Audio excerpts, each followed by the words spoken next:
પધારો પધારો મારા બ્લોગમાં એટલે કે મારા વિડીયોમાં. જય માતાજી બધાને ને જય શ્રી કૃષ્ણ. બધા એ મજાના કુશળ મંગળ હશો એવી મારી હૃદયથી આખા ગામની શુભકામના છે. તો બસ તબિયત આજે સારી છે. પરમ દિવસે હું બહુ જ ખુશ હતી કે મારી તબિયત બહુ સારી છે અને બહુ આનંદ હતો. અને થયું એમ કે પરમ દિવસ રાત પછી ડોક્ટરે તો અમે બતાવ્યું હતું, કીધું હતું કે પાઇલ્સ નથી પણ અતિશય દુખાવો અને જે મતલબ એનો અતિશય દુખાવો અને મતલબ મને કોઈ શબ્દો નથી એના કહેવા માટે. પૂછો નહીં વાત. કાલે આખો દિવસ બસ હતી હું ખાટલામાં. પછી જે એની દવાઓ છે એ લાયા દુખાવો ને સૂજન ઓછું થવાની, તો બસ કાલે પીધી, રાત્રે પીધી અને દવાઓ એટલી ભારે હોય છે કે દવાઓના કારણે પછી હાલત ખરાબ થઈ જાય છે. આજે પણ સવારે બહુ દુખાવો હતો પણ પછી દવા પીધી, પણ મેં તો 2 ગોળી પી લીધી કારણ કે મને નહીં સહન થતું. હમણાં જોઈએ છે અહીંયા અહીંયા કોઈ સ્પેશિયાલિસ્ટ હોસ્પિટલ કોઈ હોય નજીકમાં, આ શું કહેવાય પાઇલ્સનું ને એનું જ, તો ત્યાં જ હવે એકવાર બતાવવાની જરૂર લાગે છે. કારણ કે મને કીમો આપ્યા પછીના 4-5 દિવસ પછી 3 વખતમાં આ તકલીફ થઈ છે અને બહુ ડેન્જરસ રીતે થાય છે અને અતિશય દુખાવા સાથે થતી હોય છે અને સહવું અઘરું થઈ જાય છે અને જે રડવું આવે ને એ દરમિયાન. અને મારા રાત્રે હું સૂઈ નહીં શકતી. કાલ તો બહુ જ રડવું આવતું હતું કારણ કે બહુ જ લપકા મારવા, બળતરા થવી, દુખાવો થવો એટલું અતિશય. હું આમથી આમ જતે આમ નથી થઈ શકતી કે આમ નથી થઈ શકતી. તો એક દવા છે જે પહેલી વખતમાં અમે લાવ્યા હતા એ ગોળીઓથી મને તરત તો ફરક નતો પડ્યો પણ બીજા દિવસે પડી ગયો. તો આ વખત જે અમારી જોડે દવાઓ છે એ અલગ લાયા હતા થોડી, તો એના કારણેથી મને કાલે બી પીધી, સવારે, રાત્રે, અત્યારે સવારે પાછી બપોરે બીજી એક, એમ કરીને 4 પી લીધી છે. પણ તો એમ કે આમ થોડું ફરક સામાન્ય છે પણ એટલો નહીં જેટલો પહેલી વખતમાં જે દવા લાવ્યા હતા ને જોઈએ છે ને. એ જે સ્ટોરથી લાવ્યા હતા એ આજે બંધ છે. તો હવે જોઈએ કંઈક જાદુ મંતર કરીને દવાની વ્યવસ્થા કરવી પડશે. આજે એક તો કાલે આખો દિવસ હું ખાટલામાં પડી રહી અને બહુ જ રડી. મારા મમ્મી એ બિચારા ટેન્શનમાં. અને થતું હતું એવું કે હું રડતી જ હતી અને નિમેશજીનો વિડીયો કોલ આવી ગયો કાલે. તો પછી એમને છે ને આવી ગયા અહીંયા અને આ જો નેલ પોલિશ લગાવી આપી.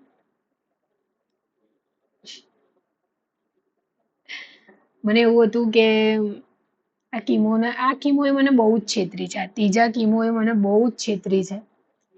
કેમ કે અમે 3 દિવસ ત્યાં હતા તો મને ઓલા જે ઇન્જેક્શન બાટલાઓમાં આપ્યા હતા એના કારણે થઈને ક્યાંક ને ક્યાંક મને માથામાં રાહત હતી. તો મને એવું હતું કે આ વખતે મને આડઅસર ઓછી થશે.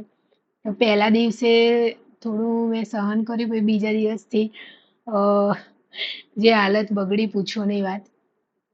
વોમેટ ને બધું અને જે બોડીમાં સ્મેલ, યક મતલબ વારો ચડી ગયો હતો. અને મને એવું હતું કે આ કીમો થોડો સરળ રહ્યો પણ માનશો નહીં કંઈક ને કંઈક એવું જે 2 વખતમાં થયું ને એવું ને એવું તો થાય જ છે પણ એમાં કંઈક ને કંઈક ઉમેરો થઈ ગયો. અને મારું આખું મોઢું છે ને એમાં કેવું થાય છે આમ આળું થઈ ગયું છે. એટલે મને ચામડી ફીલ નહીં થતી. આ જે આપણી ચામડી હોય અંદર એ ફીલ નહીં થતી. આળું થઈ ગયું, છોલાઈ ગયું હોય ને એવું ટાઈપનું. અને આ અહીંયા જીભ ઉપર છે ને નાની નાની ટીલ્લીઓ જેવું પડ્યું છે પણ તોય હું જમું છું. તીખું લાગે તોય જમું છું. કેમ કે પછી પાછું જમવાનું મૂકી દઉં તો પાછું નવી મુસીબત આવી જાય.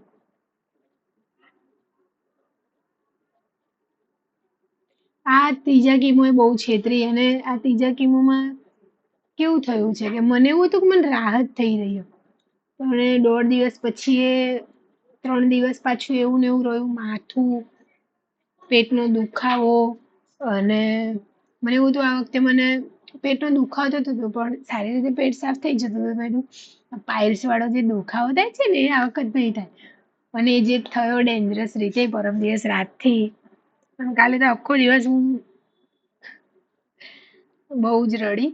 અને મેં જે કહો મારે કોઈ દવા નહીં લેવી, કંઈ નહીં કરાવું, બસ હું જેટલું કેટલું જીવવાની છું તમે કહી દો, તમને ખબર હોય તો મને એમને એમ જીવવા દો બસ. એ ટેન્શન આવી ગયા હતા કાલ તો. હાય ભગવાન.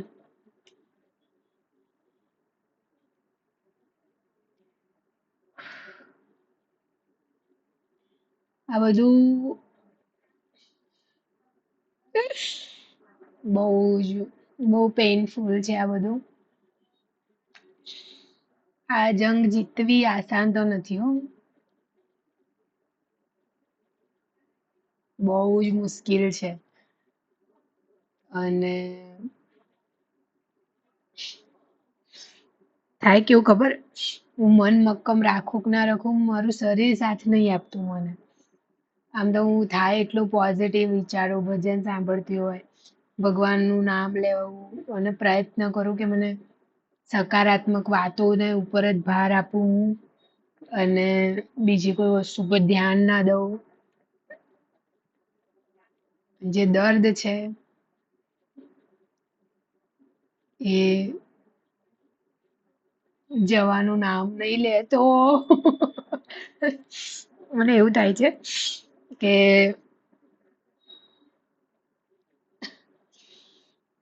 આ બધું જ્યારે મતલબ સારું થઈ જશે, જેમ કે થોડા મહિના પછી, થોડા દિવસો પછી, મહિના નહીં રાખવા, દિવસો રાખીએ, થોડા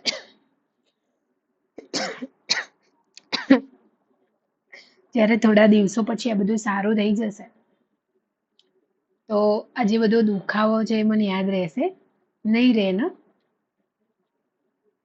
ના જ રહ્યો. જો કે હું નથી, હું પૂરો પ્રયત્ન કરું કે ના રહે. મને પહેલા કીમોમાં થયેલો દર્દ નહીં યાદ, કારણ કે આ ત્રીજા કીમોનો ઘણો છે. યા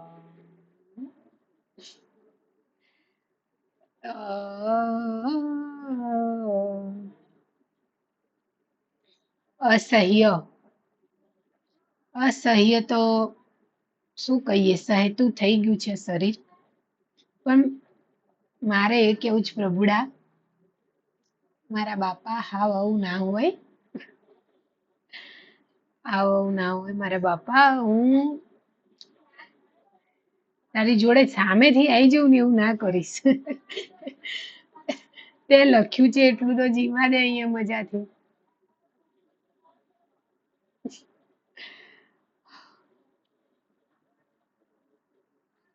મને, હું સાચું કહું છું, મને છે ને, મેં મેં ઘણા કિસ્સા એવા જોયેલા છે, સાંભળેલા છે, કે જેમાં કોઈ પણ વ્યક્તિ છે જે કોઈ ને કોઈ બીમારી સાથે જીવતું હતું, અને એવું સાંભળેલું છે કે સહન ના કરી શક્યું ને દવાઓ ના થઈ શકી ને એમને જતા રહે પ્રભુ જોડે, આત્મહત્યા કરી દેવી. તો હું વિચારતી કે આટલું એટલું દવા એમ દવા કરાઈ હોત તો મટી જાત, એમાં શું થયું? અને દવા તો કરાવી જ પડે ને. તો દુખાવો હોય, મતલબ દર્દ છે તો દવા તો કરાવી જ પડે. હવે બીમારી થઈ તો શું થયું? તો એની સામે લડવું પડશે. પણ જ્યારે મને વીતી ત્યારે ખબર પડી કે આ શરીરની એક લિમિટ હોય છે, અને એ લિમિટની બહાર જાય એટલે વ્યક્તિમાં જે શક્તિ આવે ને, એ જે હિંમત કરી દે. ને તમે વિચારો, જે વ્યક્તિ ખાટલામાંથી ઊભું ના થઈ શકતું હોય, એ કેટલાક ગૌ ચાલીને જાય, નદી તળાવ જોડે, અથવા પંખે લટકી જાય, અથવા XYZ કેવા બી બનાવો બની જતા હોય છે લોકો જોડે. તો એમને એમ થતા હશે કે એનામાં એ હિંમત અને જે સહન ના થાય શરીરનો દર્દ, કેટલું કેટલું મુશ્કેલ છે બધું.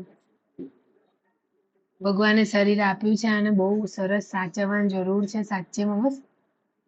એટલે 30 વર્ષની ઢાંડી થઈ ત્યારે સમજાણું, પણ 30 વર્ષની થઈ જઈશ કદાચ હું, નહીં 30મું બેસી જશે 11 તારીખે. હવે યાર 11 તારીખ સુધી મારું આવું નવું રહ્યું તો હું શું કરીશ. મારી બહુ ઈચ્છા હતી એ દિવસે અહીંયા એક સિગોતરમાન મંદિર છે ત્યાં પગે લાગવા જવું છે.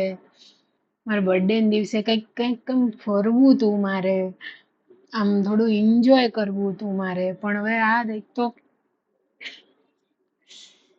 આ દર્દ ક્યાં એન્જોય કરવા દે એમ છે. એક તો મને ગુસ્સો આવે છે કે મને એવું તો સારું થઈ જાય જલ્દી, સારું થઈ જાય.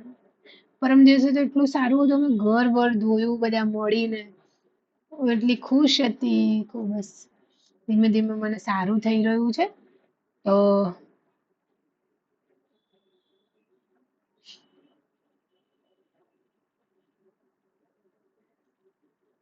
હાય, આ વખો કંઈક ઓર જ હોય છે. જો કે હું સાચું કહું, મને ખબર કાઢવા આવે, બીજા બધા બી મમ્મી કે કોઈના ઘરે જાય, કોઈ જો વાતચીત થાય, એ દુઃખ બધાને ઘરે અલગ અલગ છે. બધાને બીમારીનું, પૈસા ટકાનું, કાં તો બાળકોનું, કાં તો દીકરાઓ દારૂ પીતા હોય, કમાતા ના હોય, બીજે બી કેટલી બધી પ્રોબ્લેમો હોય કુટુંબની.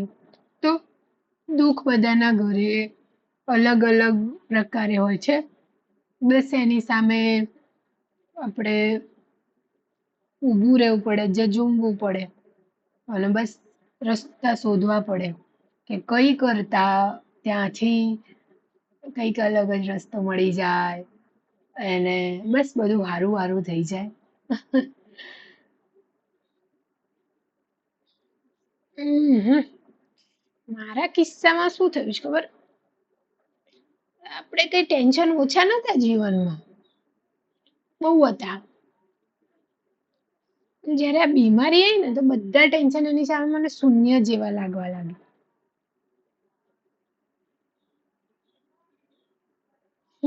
એટલે તો કહેવાય છે પેલું સુખ જાતે ન રહ્યા.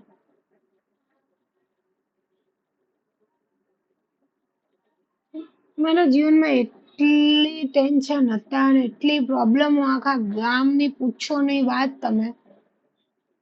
ત્યારે મને એવું લાગતું હતું કે આનાથી વધારે હું થઈ કે, તો આ થઈ ગયું લો. ઓ માં.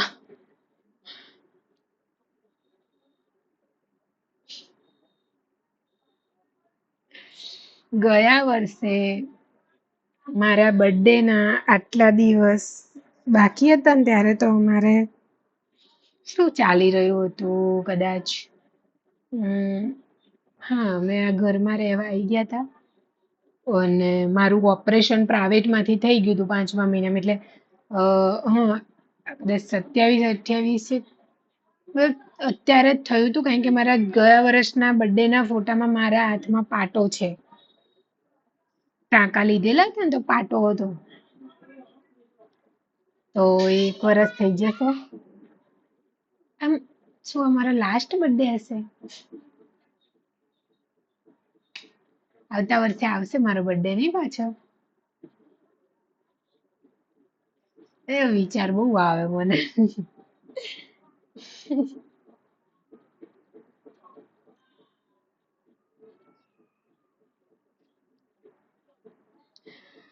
અ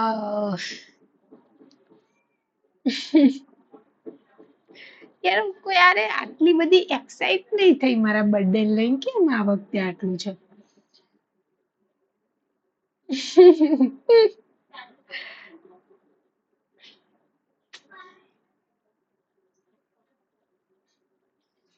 જિંદગીમાં એક વસ્તુ છે, સમય બદલાતો રહે છે, કે આજે આપણને એવું લાગતું હોય કે આ બહુ જ મોટી તકલીફ છે અથવા બહુ મોટું આનું શું થશે, આનો રસ્તો મળશે કે નહીં. આમ મતલબ આપણને પણ કાલ આવે ને એટલે એ બધું મટી જાય, ધોવાઈ જાય, સરસ થઈ જાય ધીમે ધીમે. સમય સંજોગ આવે એટલે બધું ઓળે ઓળે થઈ જાય.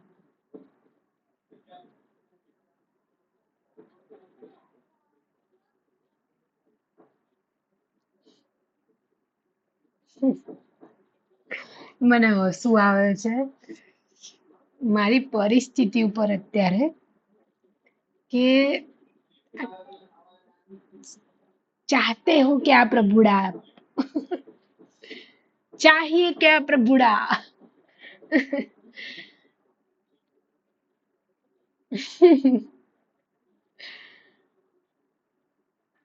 કઈ આમ શું કહું, ભૈલો હમણાં આવ્યો ને કામેથી તો એને કીધું કે ભાઈ તું દવા લઈ આય ને મારી પેલી.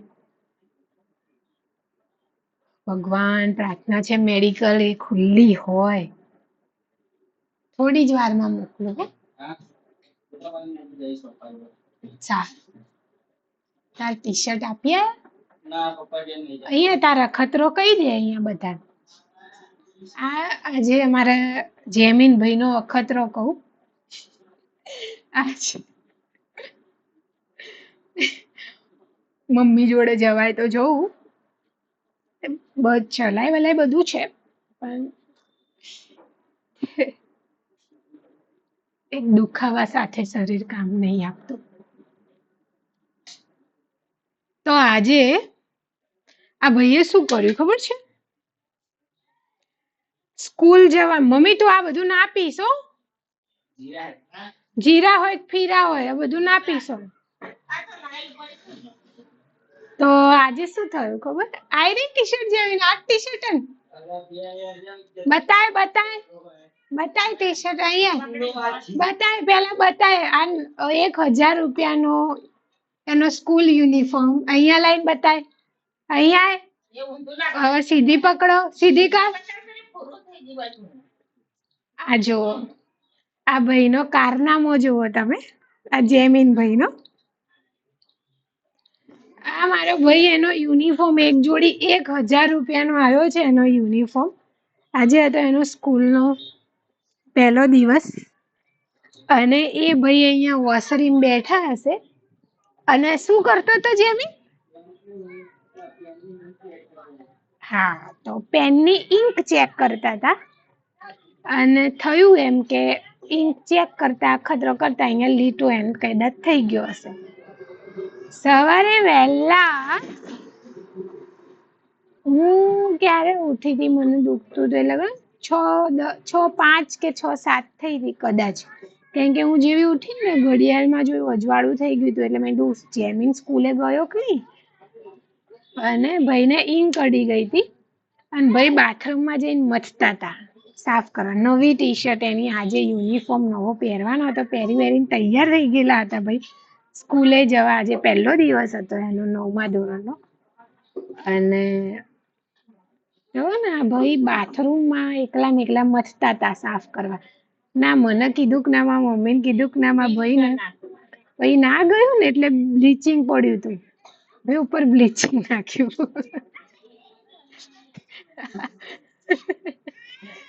નાખીને તો ઘણી વાર એમને ઘસ્યું હશે. મને તો ગુસ્સો આવતો હતો ને હસવું આવતું હતું, કરવું પછી આખી ધોળી ટી શર્ટ થઈ ગઈ ને તો ધોઈ એટલે ગભરાઈ ગયા. પછી એને મારા ભાઈને ઉઠાડ્યો કે પપ્પા આવું થયું. અમાર પિન્ટુ બી ગુસ્સે થયો એની ઉપર. સવારમાં આજે એને મારી મમ્મીની દાટ પડી, મારા ભાઈની દાટ પડી. મેં પછી બંને કીધું જા દો હવે બગડી. પછી આને મેનેજ કઈ રીતે કર્યું એ કહું. આ ટી શર્ટ તો ભાઈએ એમની બગાડી દીધી, 1000 રૂપિયાનો યુનિફોર્મ લીધેલો ભાઈનો. હવે ભાઈ લાવશે એક ટી શર્ટ નવી, પણ એ તો જૂની જ ને, તારી તો. પછી થયું એમ, આની સાથે અત્યારે સ્કૂલમાં શું કહેવાય, એની સાથે જે ભણતો હતો ને એનો બેસ્ટ ફ્રેન્ડ, એ આને હજુ પહોંચીને જ દરવાજે પહોંચ્યો ને તો સ્કૂલે, એટલે એ ઘરે બોલાવા આવ્યો કે જેમીન છે ને આપણે સ્કૂલે નહીં જવાનું. તો છે ને પછી આને બોલાવા આવે ને તો પછી આને તો કીધું, મમ્મી જાગી ગઈ હતી, ભૈલો જાગી ગયો હતો, અને આને તો ટી શર્ટ બતાવીને વાત કરી કે આવું થયું. તો પેલો છોકરો મમ્મી શું કે કેવું રિએક્શન હતું એનું ખબર કે, જો તમને કરી બતાવું, મને મમ્મીએ કરીને બતાવ્યું. ટી શર્ટ બતાવી મમ્મીએ કે જો જેમીને તો આવું કરી, નવો નવો યુનિફોર્મ બગડી ગયો. ઓલા છોકરાનું રિએક્શન એવું હતું. પછી એને એવું કીધું કે મારો ભાઈ પેલા અહીંયા જ ભણતો હતો ને, તો એની ટી શર્ટ પડી હશે ઘરે, તો ચલ માર ઘરે આપણે મારા મમ્મી જોડે જઈને ગોતી લઈએ. પછી આ બંને ગયા એના ઘરે સવારમાં, આજના દિવસ. અને ત્યાં જઈને એના ભાઈની, જે એનો ભાઈ પેલા ભણતો હશે અહીંયા, હવે એને શિફ્ટ કરી દીધી સ્કૂલ, તો એની ટી શર્ટ પછી લઈને આવે. અને પેલો જે છે એ તો ગોલું મોલું, એની ટી શર્ટ અલગ છે. પછી એની ટી શર્ટ આ ભાઈ પહેરીને આજે સ્કૂલ ગયા. પણ પહેલો દિવસ આવો આકરો ભર્યો સ્કૂલમાં. હવે એની ટી શર્ટ હમણાં નવી લેવા જઈશું. પણ આવું બોલો, અમારે જેમ જાતે ને જાતે મથી. એનું શું થયું કે બોલશે, દાદી બોલશે સવાર સવારે, ઓલો લીટો પડી. પણ અમારે એને એ બોલવું પડ્યું કે ભાઈ પહેલી વસ્તુ તો રંગીન કપડા ઉપર બ્લીચિંગ ના લગાવાય. બીજું એ લીટો પડે તો કઈ વાંધો નહીં, આજનો દાડી સ્કૂલ જતું રહેવું હતું. એ તો આપણે અહીંયા દુકાનેથી એમને કહો તો આપણાથી ના જતો એ કરી દો. અને પછી મમ્મી એ ઘણું મથ્યા, પછી તો સાવ સફેદ થઈ ગઈ છે ટી શર્ટ. હવે એનું કઈ થાય એવું લાગતું નહીં. તો આવું થયું આજ સવાર સવારમાં. પછી જ્યારે હું ઉઠી, હું તો બહુ જ લેટ ઉઠી હતી, કારણ કે મને દુખાવાને કારણે નીંદર જ નથી આવતી રાત્રે.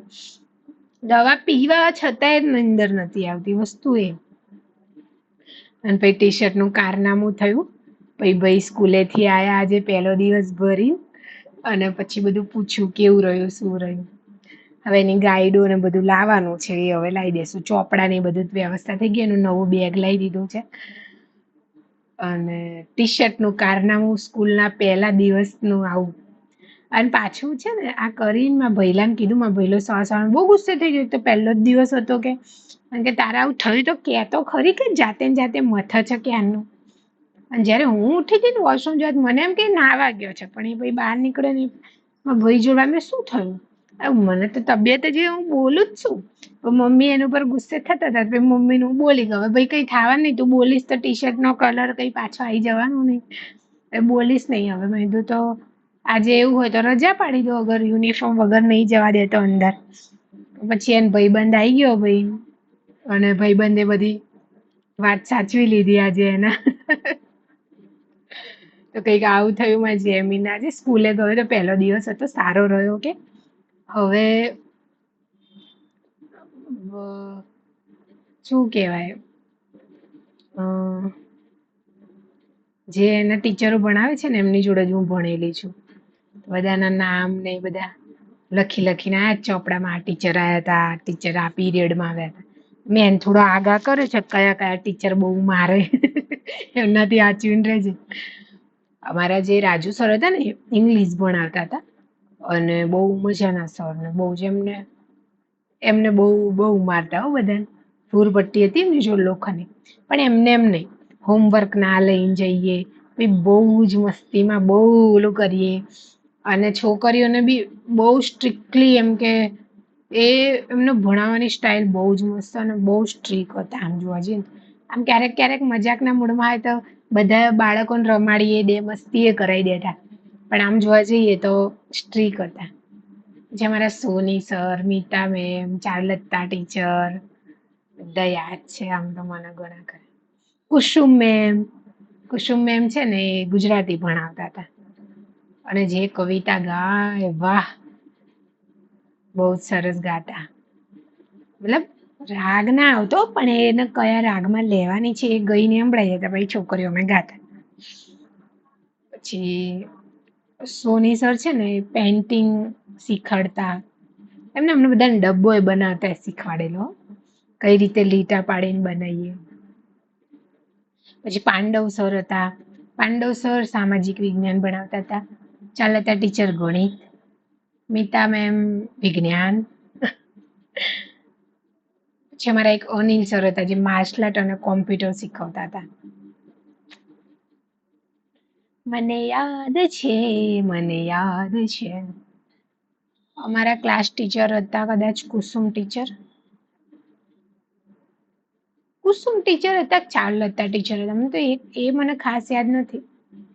કેમ કે ત્યાં તો પીરિયડ પ્રમાણે ટીચર હતા. અને ઘણી વાર શું થતું ખબર, જેમ કે જે વાંચવાનું અથવા મોઢે કરવાનું, દાખલો ગણવાનું કે વિજ્ઞાનનું કોઈ, તો શું થતું ખબર, હા એ બાપ, મોઢે કરવા આપ્યું હોય ના થયું હોય, અને શનિવારે જે એક્ઝામ હોય અડધા કલાકના પીરિયડમાં, એટલે 45 મિનિટ દરમિયાન, અને જે પછી માર પડતી. હા મમ્મી, હા બાપા રે, છે બાજુ દાડો ઉગ્યો, મારી બેનપણી આવી. કેવું ચાલે ભાઈ?